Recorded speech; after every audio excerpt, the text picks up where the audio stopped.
As always, in this edition of The Plain Facts, we slice up the history of aeronautic development into bite-sized chunks. This time, we will show you how huge pieces of cargo, like the Saturn rocket motors for NASA, were transported, and how today's commercial aircraft developed from the lessons learned from World War II bomber advancement.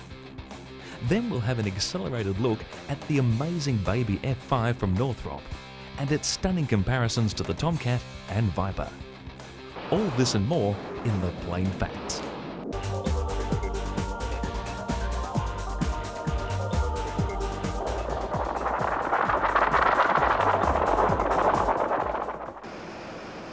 Guppies were designed for the single job of transporting the Apollo rocket stages from California to Florida. Apart from flying the rockets, the only other option was a slow boat through the Panama Canal.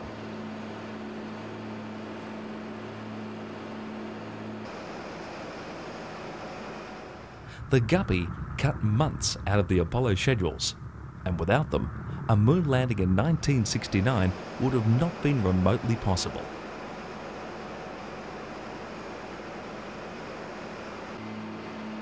The Guppies have a most interesting way of being loaded.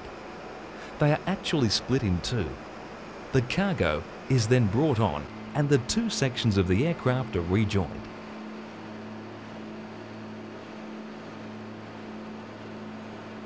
A later version of this craft was called the Super Guppy.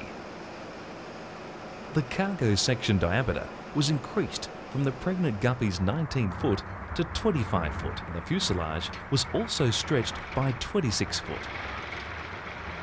The splitting of the plane's hull was a major operation and was only suitable for the transportation of specific items, such as booster rockets. The plane manufacturer Airbus also needed the Super Guppies to transport plane components from various factories to the final assembly plants. With the rapid growth of Airbus, the Guppies eventually arrived at the limit of their capacity. The planes were aging and consequently maintenance costs were rising. So Airbus decided to construct a new and better plane. And this is what they built, the Beluga.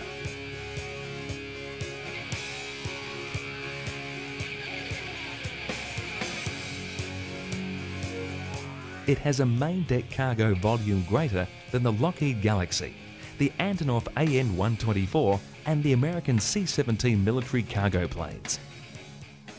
The Beluga can carry up to 1,500 cubic meters of volumetric freight over a range of 1,660 kilometers.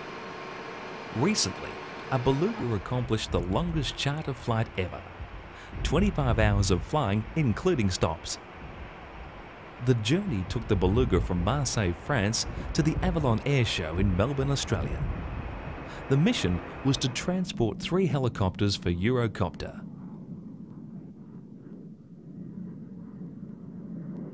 The white whales transport cockpits, fuselage sections, wings and tail units to the final assembly centres of Airbus in Hamburg and Toulouse. Airbus is the only aircraft manufacturer to use air transport as the main link in its production cycle. At the current levels of production, the fleet is performing more than 40 ferry flights a week between Airbus sites. Some of the parts that are flown by the Beluga include the 42-ton wing parts of the A330-340 wide bodies and the rear fuselage section of the A300-600 airline version. This section's size is 4.6 meters in diameter and 22 meters long. Beluga carries these massive units in one complete piece. In order to achieve necessary freight volume, the upper fuselage of a standard Airbus was severed at floor height and replaced by the characteristic and bulkier horseshoe structure. In order to make the loading and unloading as simple as possible, the cockpit was placed below floor level.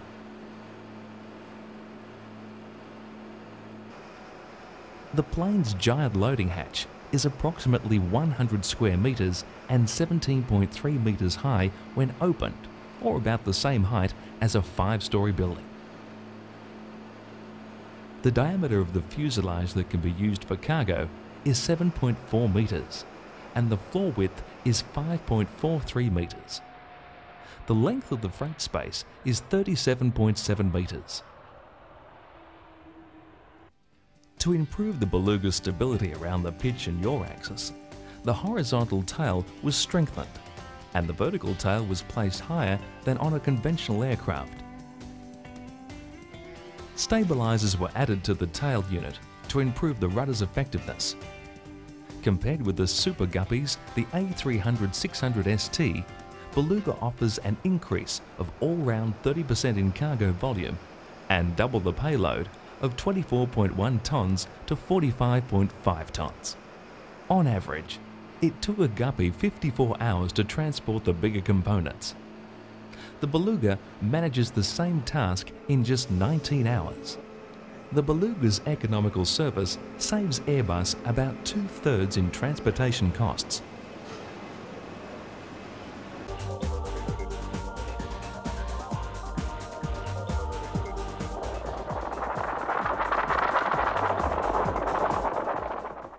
Built in 1922, the Barling was the first attempt at building a really large bomber and was designed from the ground up.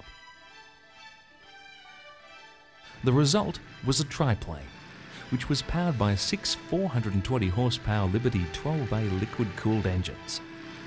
4 of the engines were in tractor configuration, while 2 more engines were placed in a pushing arrangement. The main landing gear had an incredible 10 wheels, and the box-like tail had a horizontal biplane design, which had 4 separate rudders. Its performance was appalling.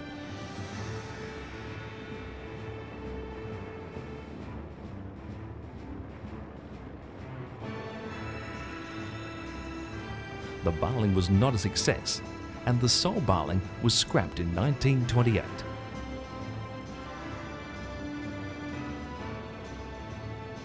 It was not until May of 1941 that a true modern bomber was finally flown.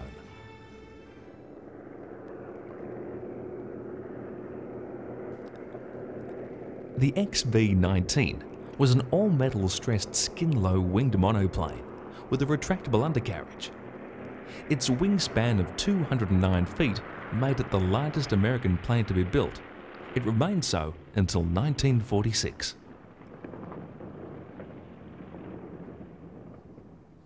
The XB-19 project was top secret and no production was ever planned. The sole aim was seeing how far the state-of-the-art could be pushed. The end of World War II led to many cancelled bomber orders, so Boeing started converting military technologies into civilian applications. From the B-29 bomber came the Stratocruiser, which later became Guppies. Boeing saw a rising public interest in intercontinental flights that were comfortable, safe and fast. Boeing met those demands with the 377 Stratocruiser. The plane was a double-decker design that could accommodate 81 passengers in the upper cabin and 14 in the lower-level bar and lounge, which was accessible by a spiral staircase. 28 sleeping berths were located in the forward cabin for long flights. Passengers experienced glamour on the Stratocruiser and were even treated to in-flight fashion shows on flights between Chicago and Minneapolis. Unfortunately, the Stratocruiser quickly lost popularity. The Pratt & Whitney engines were costly and temperamental and often caused delays. The glamorous design was no longer admired as sleeker planes began to dominate the skies. The Stratocruiser was the last piston engine plane to be retired from service, and apart from its size, it was mostly remembered for its first-class luxury. Finally, civilian aircraft were being developed with the sole purpose of moving people. Unlike the Stratocruiser, which had military beginnings, planes like the Boeing 707 was the first true breed of international people movers. These could seat 220 people and had a range of almost 4,000 miles. Other smaller examples, such as the 727, were designed for national flights. However, it was Boeing's huge gamble to build a plane that made international travel affordable that altered the face of international travel forever.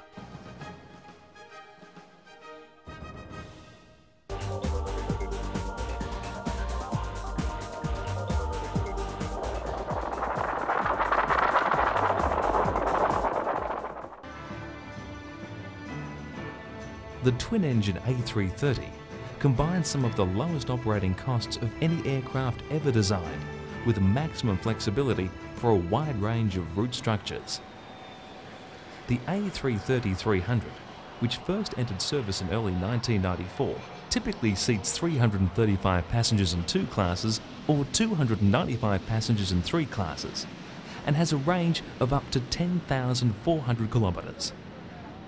Another of Airbus's innovations, which was developed in 1991, is the family concept, which includes the introduction of fly-by-wire on commercial jetliners and CCQ, or cross-crew qualification. In essence, this allows a single type qualification across a range of aircraft. This extends from the A318 to the A340.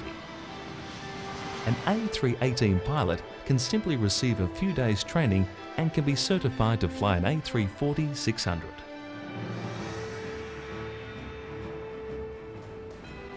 Airbus's design team were faced with a problem when concepting the A330. Airbus management really wanted 2 planes, one for shorter runs and another for very long-range work.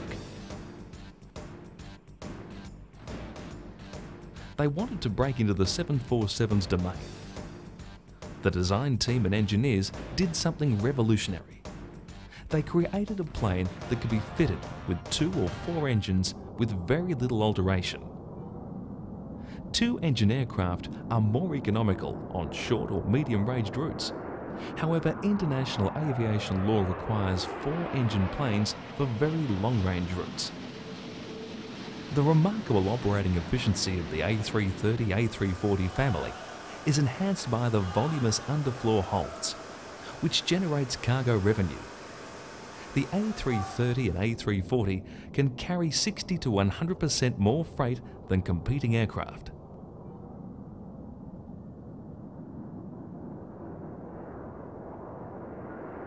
The unmatched economics of these planes mean that they can operate profitable cargo flights without a single passenger on board.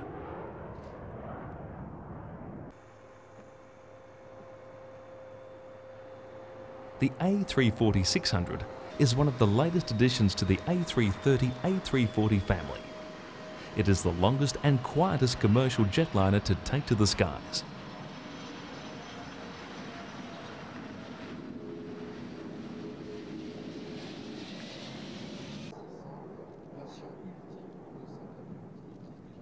Rolls-Royce was chosen to provide the power plants. The Trent 500 made its first testbed run ahead of schedule at Rolls-Royce in Derby. During the month of May 1999, it achieved 60,000 pound thrust. Airworthy clearances were received in December the following year.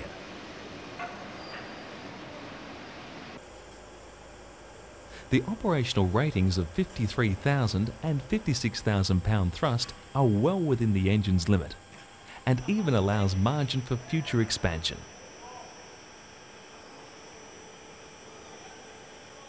The first production engine was delivered to Airbus in March 2000 and made its maiden flight 3 months later.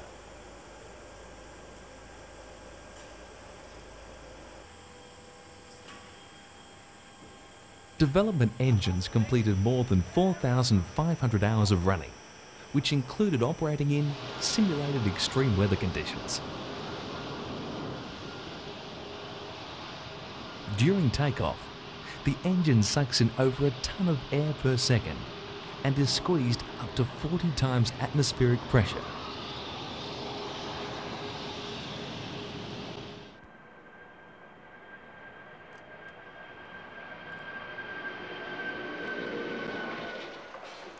The blades of the Trent 500's 97.4-inch diameter fan are made from titanium and have a hollow centre, making them light yet extremely strong. At the engine's core, the fuel burns at approximately 2000 degrees centigrade. Metals in this part of the engine start to melt at 1300 degrees centigrade, so sophisticated cooling techniques are used. The Trent 500 can deliver an equal amount of power as about 1,000 family sedans.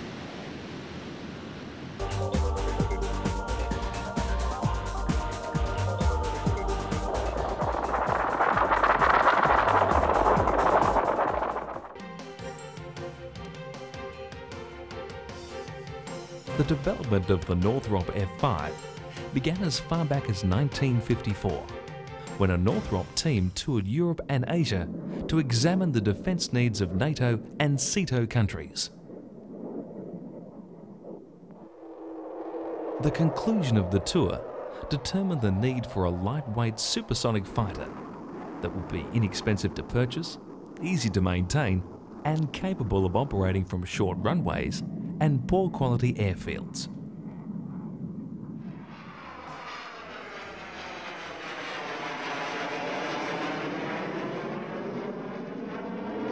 With this criteria, the Northrop designers came up with the original blueprints for what would be the F5.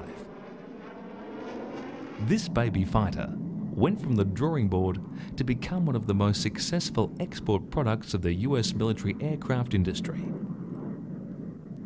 Although it didn't have the speed performance of some of its more costly contemporaries, it realized exactly the parameters it was designed for. Interestingly, the F5 was not widely used by the US Air Force. The original plan for the F5 was submitted to both the Air Force and the Navy. The Navy rejected the F5, and the Air Force also wasn't enthusiastic. It saw no need for a lightweight fighter. However, it did require a new trainer. Northrop decided to meet this requirement, which was formalised in 1955. Undaunted by the US military's rejection of its baby-sized fighter, which was 1/4 of the weight of the Phantom, the Northrop company decided to proceed with the development of the N156F as a private venture. At a time when everything was getting bigger, faster and more complicated, the little F5 was the opposite. The plane used the best technology in a solid airframe, but everything was kept as simple as possible. The two engines could be accessed or removed by taking off the lower part of the rear fuselage. They weighed only 585 pounds each and could be removed and refitted by human muscle alone. In fact, engine removal and replacement could be achieved in 20 minutes. Over 24% of the plane's surface consisted of easily removable panels that allowed fast access to all major components of the aircraft. The components were arranged to be only 1 deep to increase the speed of servicing or replacing modules or parts. Even the diagnostic testing equipment was portable. In a combat situation, this meant the plane would have less downtime than any Sonic jet fighter before it. The first flight for the F5 was during 1959, and it wasn't until 3 years later that Northrop would receive its first order. This occurred when the US decided that rather than sell aging planes to their allies, they would supply them with better aircraft. This aircraft was the F5. On August 9, 1962, the Model N156F was given the official designation of F5A, and the official name was Freedom Fighter.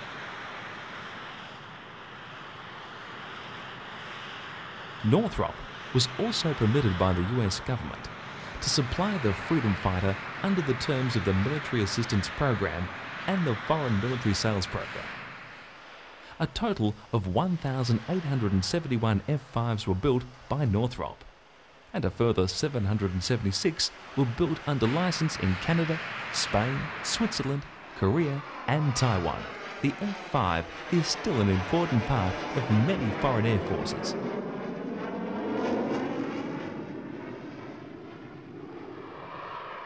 For many countries, this would be the first time that they had such sophisticated fighters. The toughness of the aircraft made it suitable for impoverished allies.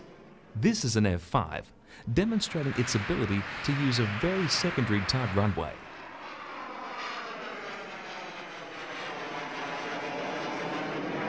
No other fighter of its day could land on such a strip, or if it did, the practice would be seen as bordering on the very dangerous.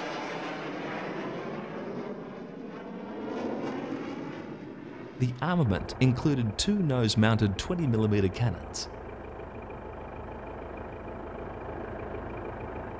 Again, the access for maintaining the guns was like the rest of the maintenance procedures of the plane. It was easy, and minimal training was required for a crew to be proficient in reloading or calibrating the sights.